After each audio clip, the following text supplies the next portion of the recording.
Now, a Newcastle fan who collapsed in the stands during their Premier League loss to Spurs is reportedly in a stable condition in hospital.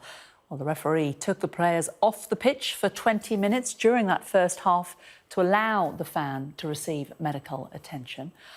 One of those who went to help, not him running across the pitch, I don't think, Dr. Tom Prichard, an A&E doctor who helped treat the fan, who we think is called George, at the game. Tom, great to talk to you. When did you first realise that there was something going on in the stands? Yeah, so I saw a medley of things going on in the crowd. I wasn't too sure what was going on, but I could certainly see a lot of fans calling over St John's ambulance and some paramedics. So I could see something going on. So I just kept a watchful eye on things. And when I saw that someone was down, I thought I'd better get over and offer some help and advice.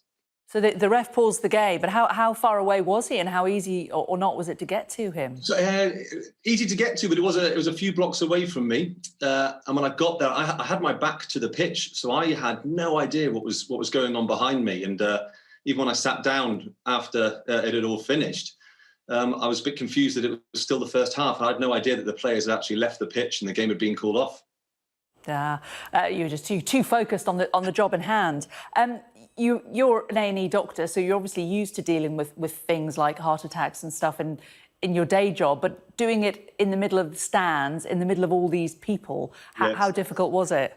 Yeah, it's quite difficult. So as you say, I can be quite used to it in the hospital, but certainly out of hospital, I haven't experienced that before.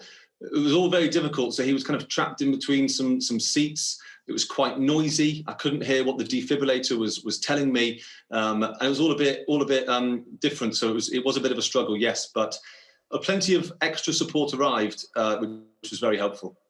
Well, yes, there was also a cardiologist and the club doctor and St John's ambulance.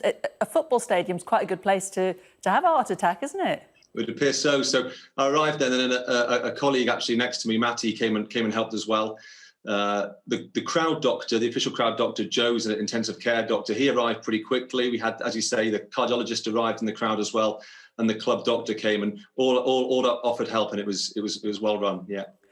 And you mentioned the defibrillator being used. You know, obviously, somewhere like a stadium where there are a lot of people, they're readily available. The staff who work there will be drilled in getting them to people very quickly. But how vital was that, do you think, in saving this man? So I would say hats off to St John's and the paramedics who arrived there and got the pads on as quickly as they could. That was the key here. So early CPR and chest compressions and early defibrillation is what saved this man's life. When I arrived, a bystander, a member of the public, had also started chest compressions, and that's what saved this man. A bit like Christian Eriksen at the Euros, everything happening early and quickly really helps. And it's such a simple skill to have. And even, yes, I might be one of the doctors that arrived, but I really want to push for public interest and public knowledge of CPR and how early CPR and early defibrillation saves lives. And I see since the Euros, there's been a few campaigns and a few MPs becoming interested in this, and there seem to be defibrillators popping up in shopping centres and places. I think it's really important that we just push for that now and to help save more lives in the future. Yeah, it can really make a difference before an ambulance arrives. Now, he was obviously taken off to hospital. You went back to your seat. Let's just take a look at this footage. This was the reception you got.